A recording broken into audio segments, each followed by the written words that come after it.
Сәлем достар, бүгін сіздерге ерекше тағам түрін үйретпекшімін.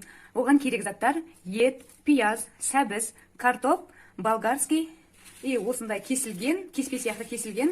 Оны сіздерге арнайы бір постында көрсетемін. Осындай қамыр керек болады.